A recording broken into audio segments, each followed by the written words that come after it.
Good morning વિદ્યાર્થી મિત્રો. ધોરણ 6 વિષય સામાજિક વિજ્ઞાન શ્રી કન્યા પ્રાથમિક વિદ્યાલયમાં આપ સૌનું હાર્દિક સ્વાગત છે. પાઠ 7 ગુપ્ત યુગ અને અન્ય શાસકો. તેમાં વિદ્યાર્થી મિત્રો આપણે ચંદ્રગુપ્ત પહેલો, ત્યારબાદ સમ્રાટ સમુદ્રગુપ્ત, ત્યારબાદ સમ્રાટ ચંદ્રગુપ્તનો બીજો જે થઈ ગયો તેનું નામ હતું વિક્રમાદિત્ય, અને ત્યાર પછી કુમારગુપ્ત પહેલા વિશે આપણે અભ્યાસ કર્યો. હવે ત્યારબાદ કુમારગુપ્ત પહેલાનો જ શક્તિશાળી પુત્ર એવો સ્કંદગુપ્ત આવે છે, તો આપણે તેના વિશે અભ્યાસ કરીશું. કુમારગુપ્ત પહેલા પછી તેનો વીર પુત્ર એટલે કે સ્કંદગુપ્ત ગાદી પર બેઠો. સ્કંદગુપ્ત પછીના નિર્બળ શાસકો જનુની અને શક્તિશાળી હુણોના આક્રમણને ખાડી શક્યા નહીં, એટલે કે તેની સામે એમની હાર થઈ. આથી ગુપ્ત સામ્રાજ્યનો અંત આવ્યો. ઈસવીસન 550માં છિન્ન ભિન્ન થઈ ગયું, અને ત્યારબાદ ગુપ્ત યુગની હવે શાસન વ્યવસ્થા વિશે અભ્યાસ કરીશું. ગુપ્ત યુગના શાસન તંત્ર વિશે આપણને અભિલેખો, સ્મૃતિઓ અને પુરાણોમાંથી માહિતી મળે છે. તે પ્રમાણે તેમનું શાસન તંત્ર કેન્દ્રીય, પ્રાંતીય અને સ્થાનિક એમ 3 વિભાગોમાં વહેંચાયેલું હતું. ગુપ્ત શાસન તંત્રમાં સમ્રાટ એટલે કે જે રાજા હોય વહીવટી તંત્રના કેન્દ્ર સ્થાને હોય છે, એટલે કે આ 3 વિભાગો જે પાડ્યા કેન્દ્રીય, પ્રાંતીય અને સ્થાનિક, એમાં 3 વિભાગોમાં સર્વશ્રેષ્ઠ કેન્દ્ર સ્થાને હોય તો એ સમ્રાટ હોય છે, એટલે કે રાજા હોય છે. તેઓ કહે એ મુજબ જ વિભાગનો વિભાજન થાય છે અને વહીવટી તંત્ર ચાલે છે. તેઓ મહારાજા ધીરાજ, પરમ ભાગવત જેવા બિરુદો પણ ધરાવતા હોય છે, એટલે કે રાજાને મહારાજા ધીરાજ પણ કહી શકાય અને પરમ ભાગવત તરીકે પણ ઓળખી શકાય છે. વિદ્યાર્થી મિત્રો, જાણવા જેવું જોઈ લઈએ. વહીવટી તંત્રમાં મુખ્ય સેનાપતિ એટલે કે મહાબલાધિકૃત અને વિદેશ મંત્રી હોય એને મહાસંધિ વિગ્રહ, અને મહેલો અને દ્વારોના રક્ષકો હોય એના વડા હોય એને મહાપ્રતિહાર કહેવામાં આવે છે. મહાઅશ્વપતિ એ ઘોડેસવાર સેનાના જે વડા હોય એને કહેવાય છે. ત્યારબાદ મહાપિલુપતિ જે હાથીની સેનાના વડા હોય તેને કહેવામાં આવે છે. રાજ્યના દસ્તાવેજો સાચવવા માટે પુસ્તપાલની નિમણૂક કરવામાં આવે છે. આપણે વિદ્યાર્થી મિત્રો શાળામાં જે લાઇબ્રેરી હોય એના જે પુસ્તકો સાચવે એને આપણે કહીએ છીએ લાઇબ્રેરિયન. એવી જ રીતે રાજદરબારમાં પણ પુસ્તકો હોય છે, તો એ પુસ્તકો જે સાચવે એને પુસ્તપાલની તરીકે ઓળખવામાં આવે છે અને પુસ્તપાલની નિમણૂક કરવામાં આવે છે રાજદરબારમાં. ત્યારબાદ જોઈએ પ્રાંતના વડા તરીકે મોટે ભાગે રાજકુમારને જ મૂકવામાં આવે છે, કે પ્રાંતનો વડો, પ્રાંત એટલે કે પ્રદેશ, આખા પ્રદેશનો વડો કોને ઓળખવામાં આવે છે? રાજકુમાર, એટલે કે રાજાનો પુત્ર રાજકુમારને જ મૂકવામાં આવે છે. કુમારામાત્ય અને આયુક્ત પ્રાંતમાં મુખ્ય ભૂમિકા ભજવતા, એટલે કે કુમારામાત્ય અને આયુક્ત એ બંને કોણ છે? રાજાના પુત્ર રાજકુમાર છે. પ્રાંતને એટલે કે પ્રદેશને ભુક્તિ પણ કહેવામાં આવતું. જેના વડા હોય એને શું કહેવામાં આવતું? પ્રાદેશિક. પ્રાંતને જિલ્લામાં વહેંચવામાં આવતું અને જિલ્લાને વિષય પણ કહેવામાં આવતું. વિદ્યાર્થી મિત્રો, આપણે જોઈએ છીએ કે આખું આપણું ગુજરાત રાજ્ય છે, તો ગુજરાત રાજ્યમાં પણ ઘણા જિલ્લાઓ આવેલા છે અને જિલ્લાઓમાં પણ ઘણા તાલુકા આવેલા છે અને તાલુકામાં ઘણા ગામડા આવેલા છે. એવી જ રીતે ત્યારે પ્રદેશ તરીકે રાજ્ય ઓળખાતું. તો એ પ્રદેશમાં જિલ્લાનો વિભાગ કરવામાં આવે છે અને એ જિલ્લાને શું કહેવામાં આવતું? વિષય તરીકે ઓળખવામાં આવતું. અને એ પ્રાંત એટલે કે પ્રદેશ આખો હોય એના વડા તરીકે રાજકુમાર એટલે કે રાજાના જે પુત્ર હોય એની નિમણૂક કરતા. ગ્રામ કક્ષાએ સમિતિ બનાવવામાં આવતી. આપણે જેમ ગ્રામ કક્ષાએ સુરક્ષા માટે ગામની તથા ગામમાં રોડ રસ્તાઓ સુધારવા માટે જેમ સમિતિ બનાવવામાં આવે છે, સરપંચના સભ્યો હોય છે, એવી જ રીતે ત્યારે ગ્રામ કક્ષાએ સમિતિ બનાવવામાં આવતી અને એ સમિતિમાં વડીલો, ગામના મુખી અને અગત્યના વયસ્ક એટલે કે અગત્યના જે વય ધરાવતા હોય એવા નાગરિકોનો સમાવેશ કરવામાં આવતો. હવે ગુપ્ત યુગની આપણે આર્થિક સ્થિતિ ત્યારે કેવી હતી એ વિષયક અભ્યાસ કરીશું. ગુપ્ત યુગની આર્થિક પરિસ્થિતિમાં ભારતનો સુવર્ણ યુગ હતો. એટલે કે ગુપ્ત, વિદ્યાર્થી મિત્રો તમને યાદ જ હશે કે આના પહેલાના લેક્ચરમાં આપણે કહ્યું કે ગુપ્ત યુગને સુવર્ણ યુગ તરીકે પણ ઓળખાતો હતો. શા માટે? તો ત્યારે તેમની આર્થિક જે દેશનું આર્થિક બળ હતું એ આગળ હતું અને આર્થિક વહીવટી તંત્ર પણ સારું ચાલતું હતું. ખેતી, આંતરિક વેપાર અને આંતરરાષ્ટ્રીય વેપાર પણ ત્યારે ખૂબ જ વિકસ્યો હતો. આથી ગુપ્ત યુગને સુવર્ણ યુગ તરીકે પણ ઓળખાતો હતો. વિશિષ્ટ ખેતપત્તીઓમાં વાર્ષિક, ત્રિવાર્ષિક એટલે કે 3 વર્ષની અને પંચ એટલે કે 5 વર્ષની વાર્ષિક ખેતીઓ પત્તીઓમાં જોવા મળેલ છે. એટલે કે આ ગુપ્ત યુગ હતો ત્યારે 3 વર્ષની ખેતી પત્તીમાં, 5 વર્ષની ખેતી પત્તીમાં આર્થિક સ્થિતિમાં સુધારો આવ્યો એવું કહી શકાય. ઉત્તર ભારતમાં ઘઉં, ચોખા, ગાંધારમાં શેરડી, કાશ્મીરમાં દ્રાક્ષ, કેસર તથા કામરૂપમાં નાળિયેર થતા હતા અને બંગાળ રાજ્યમાં પુષ્કળ પ્રમાણમાં ચોખાનું ઉત્પાદન થતું હતું. ગુજરાતમાં અને સિંધમાં શેનો પાક લેવામાં આવતો? કપાસનો પાક લેવામાં આવતો. બંગાળ રાજ્યમાં રેશમનું પણ ઉત્પાદન થતું હતું. અને દક્ષિણ ભારતમાં જેમ ઉત્તર ભારત હોય એ રીતે દક્ષિણ ભારત, એ જ રીતે પૂર્વ અને પશ્ચિમ ભારત તરીકે પણ ઓળખાય છે. એટલે કે દક્ષિણ ભારતમાં મરી મસાલા અને રેશમ અને કપાસનો વેપાર પણ વિકસ્યો હતો. રાજા કુલ ઉત્પાદનનો કેટલામો ભાગ? 6. કુલ ઉત્પાદનનો 6 ભાગ કર તરીકે તેઓ લેતા હતા. આપણે ખબર જ છે કે અમુક જે મહેસૂલ ચૂકવવાનું હોય એને મહેસૂલ પત્તી કહેવાય.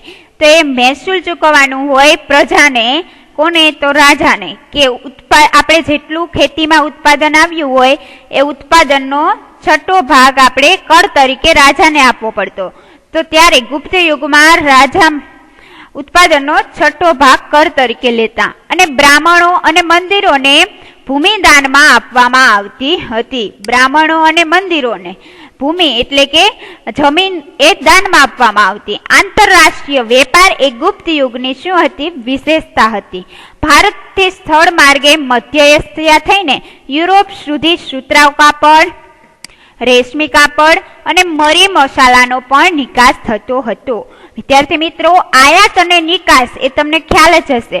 આયાત એટલે કે આપણે બીજા દેશમાંથી આપણા દેશમાં કોઈ પણ વસ્તુ લઈ આવી એને આયાત કહેવાય અને નિકાસ એટલે કે આપણા દેશની વસ્તુ એ બીજા દેશમાં આપણે નિકાસ કરીએ. જેમ કે રેશમી કાપડ અને સુતરાઉ કાપડનો તથા મરી મસાલાનો આપણે આપણા દેશમાંથી બીજા દેશમાં નિકાસ કરતા હતા. તો ખંભાત, ભરૂચ, સોપાર અને તામ્રલિપ્તિ આ બધા શું છે? આંતરરાષ્ટ્રીય બંદરો. તો આવા આંતરરાષ્ટ્રીય બંદરોના માધ્યમથી આવો વિશ્વનો પૂર્વ અને પશ્ચિમ ભાગમાં શું થતું? સુતરાઉ કાપડ, રેશમી કાપડ અને મરી મસાલા તથા તેજાના અને ઇમારતી લાકડું, જે કિંમતી લાકડું હોય એની આપણા દેશમાંથી બીજા દેશમાં નિકાસ કરવામાં આવતી.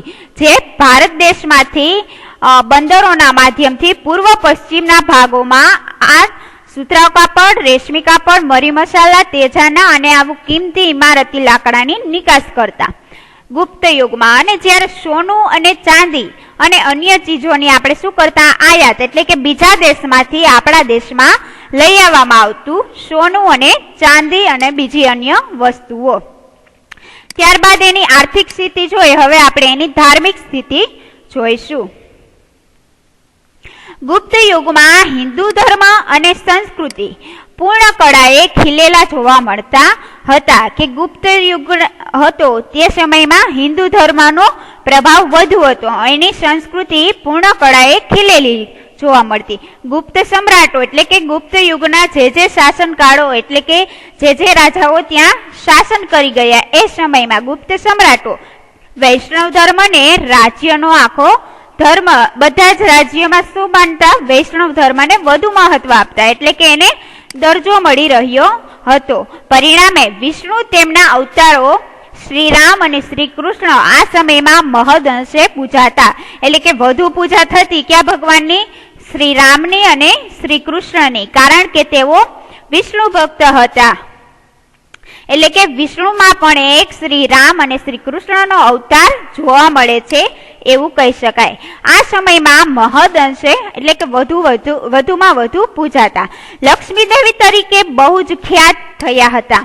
આ જ સમયમાં રામાયણ અને મહાભારત તેમજ પુરાણોનું પુનઃસંકલન થયું હતું. એટલે કે રામાયણ અને મહાભારતનું ફરીથી પુનઃસંકલન એટલે કે ફરીથી એનું લખાણ કરવામાં આવ્યું હતું. શ્રીમદ ભગવદ્ ગીતા આ સમયે ખૂબ જ મહત્વપૂર્ણ ગ્રંથ બન્યો હતો.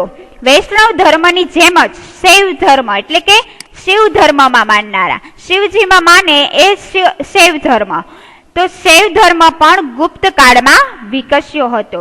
દક્ષિણ ભારતમાં શૈવ સંતોને શું કહેવાતા?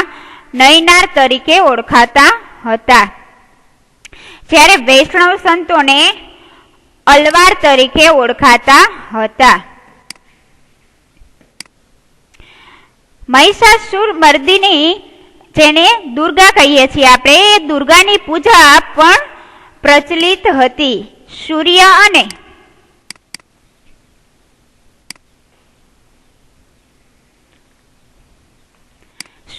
અને કાર્તિકેયની પૂજા પણ ત્યારે પ્રચલિત એટલે કે તેની પૂજા પ્રચલિત થઈ હતી. અને ત્યારે ગુપ્ત યુગમાં બૌદ્ધ ધર્મ અને જૈન ધર્મનો પણ વિકાસ થયો હતો. સમુદ્રગુપ્ત બૌદ્ધ ધર્મનો સંરક્ષક હતો અને બૌદ્ધ ધર્મના મહાયાન અને હીનયાન પંથ તેમણે ત્યાં વિકસ્યા હતા. એટલે કે જે સમુદ્રગુપ્ત છે, કુમારગુપ્તનો પુત્ર, તે શેમાં માનતો હતો? બૌદ્ધ ધર્મમાં. એટલે તેને બૌદ્ધ ધર્મના જે પદ છે એને સ્વીકાર્યા હતા. ત્યારબાદ આપણે ગુપ્ત યુગીન સાંસ્કૃતિક સ્થિતિ જોઈએ. ધર્મની સ્થિતિ જોઈએ હવે સાંસ્કૃતિક. ગુપ્ત યુગ સાંસ્કૃતિક રીતે ભારતનો એક સુવર્ણ યુગ હતો. આ યુગમાં અનેક નવી ભાષાઓ પણ ઉત્પન્ન થઈ હતી. કાલિદાસ, સ્કંદ સ્વામી, હરિસ્વામી, રાણી વિજયા તથા આર્યસુર આ સમયના મહત્વના સાહિત્યકારો હતા. જેને સાહિત્યની રચના કરી હોય એ સાહિત્યકાર તરીકે ઓળખાય છે. આ સર્વમાં એટલે કે આ સાહિત્યકારો બધા છે તેમાંથી સર્વશ્રેષ્ઠ સાહિત્યકાર કાલિદાસ હતા. કાલિદાસને ભારતના શેક્સપિયર પણ કહેવામાં આવે છે. તેમણે ભારતીય મહાકાવ્યોની કથાવસ્તુ લઈ અભિજ્ઞાન શાકુંતલમ, રઘુવંશમ અને મેઘદૂતમ જેવા સંસ્કૃતના જેવા મહાકાવ્યોની તેમણે રચના કરી છે અને સંસ્કૃત ભાષામાં. ગુપ્ત યુગ એ મંદિર સ્થાપત્યોની રચનાનો યુગ પણ કહેવાય છે. શા માટે? તો ગુપ્ત યુગમાં જ્યારે ગુપ્ત યુગ હતો ત્યારે ઘણા સ્થાપત્યોની રચના કરવામાં આવી હતી. આથી કહેવામાં આવે છે કે ગુપ્ત યુગને મંદિર સ્થાપત્યોનો રચનાનો યુગ પણ કહેવામાં આવે છે. ગુજરાતમાં ગોપ મંદિર, નચના કોઠારનું પાર્વતી મંદિર અને ઝાંસીનું મંદિર એ ભારતના સૌ પ્રથમ ઇટેરી મંદિરો છે. અને ગુપ્ત યુગ આ દ્રષ્ટિએ મંદિર સ્થાપત્યની શરૂઆત ધરાવે છે એમ કહેવાય. કારણ કે ગુપ્ત યુગમાં જ મંદિરની શરૂઆત થઈ હોય કે ઇટેરી એટલે કે ઈંટો દ્વારા જે એનું બાંધકામ કરવામાં આવ્યું અને મંદિરોની સ્થાપત્યની ત્યારે શરૂઆત થઈ. દુર્ગા, બુદ્ધ,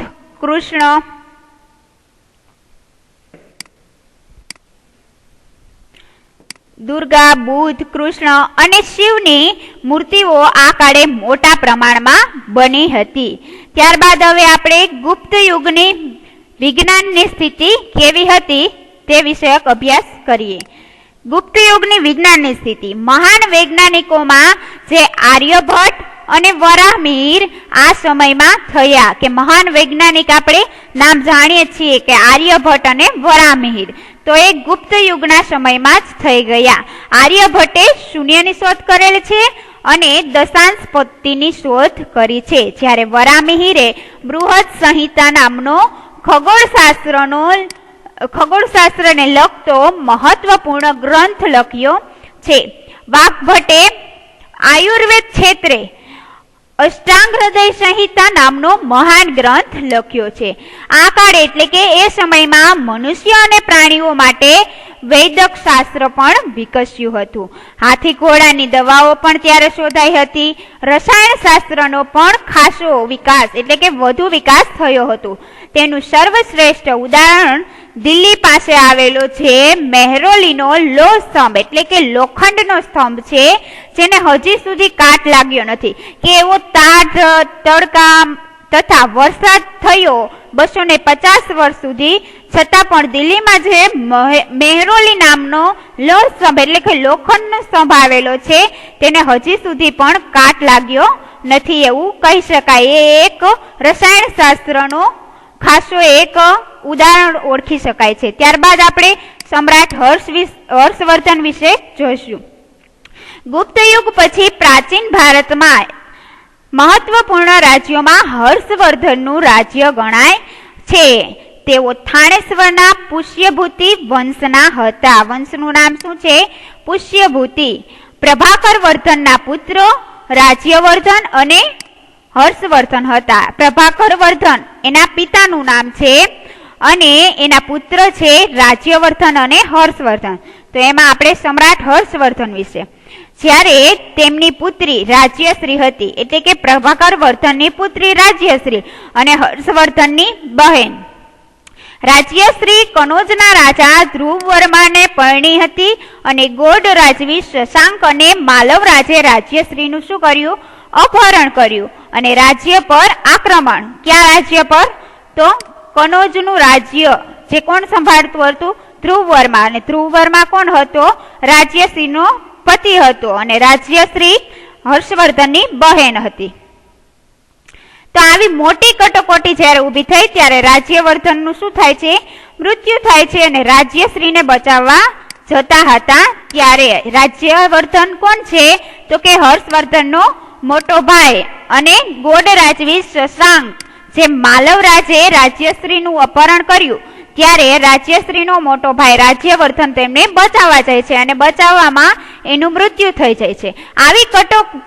આવી કટોકટી ભરી પરિસ્થિતિમાં ઈસવીસન 606 સમ્રાટ હર્ષવર્ધન જે હર્ષ રાજ્યારોહણ કર્યું એટલે કે એ રાજ્ય છે એ છોડી દે છે. તેમણે રાજ્યશ્રીને બચાવ્યા. એટલું જ નહીં, રાજ્યશ્રીનું જે રાજ્ય હતું કનોજ તે અને થાણેશ્વર એમ બંને રાજ્યો પર પોતાનું યોગ્ય શાસન શરૂ કર્યું. રાજ્યારોહણ એટલે કે રાજ્ય છોડી દેવું. તે થાણેશ્વરનું રાજ્ય પણ સંભાળે છે અને એની બેનનું રાજ્ય જે કનોજ રાજ્ય હતું એ પણ તેનો કારભાર છે, વહીવટી તંત્ર છે, એ બંને રાજ્યોનું સંભાળે છે. હર્ષવર્ધનનું પ્રાચીન ભારતમાં એટલે કે પહેલાના ભારત હતું ત્યારે છેલ્લા મહાન સમ્રાટ થઈ ગયા તે છે રાજા હર્ષવર્ધન. તેમણે મગધ, ઓડિશા રાજ્ય, સારસ્વત, ગોડ, મિથિલા આ બધા જ રાજ્યો સુધી પોતાનું સામ્રાજ્ય તેમણે ફેલાવ્યું હતું. તેના સમકાલીન રાજ્યોમાં વલ્ભીના મૈત્રક રાજા, ધ્રુવસેન અને તેના ધ્રુવસેનના જમાઈ હતા. એટલે કે એના સમકાલીન રાજ્યો એટલે કે એ સમયના રાજ્યોમાં વલ્ભીના મૈત્રક રાજા હતા અને ધ્રુવસેનના જમાઈ એ રાજ્યો સમકાલીન હતા હર્ષવર્ધનના સમયમાં. દખ્ખણમાં પુલકેશી બીજો સૌથી શક્તિશાળી રાજા હતો. એ પણ એક હર્ષવર્ધનનો સમકાલીન રાજા હતો. આ બધા છે મૈત્રક રાજા, ધ્રુવસેન અને તેના જમાઈ એ વલ્ભી રાજ્યોના રાજા હતા અને વલ્ભી રાજ્ય છે એ હર્ષવર્ધનનું રાજ્ય જે થાણેશ્વર અને કનોજ છે એ રાજ્યનું સમકાલીન છે. જ્યારે રાજા આવે તો રાજામાં પુલકેશી બીજો એ અને હર્ષવર્ધન એ બંને સમકાલીન રાજા ઓળખી શકાય.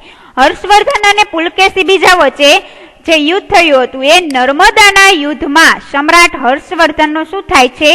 પરાજય એટલે કે હાર થાય છે અને વિજય કોનો થાય છે? પુલકેશી બીજાનો.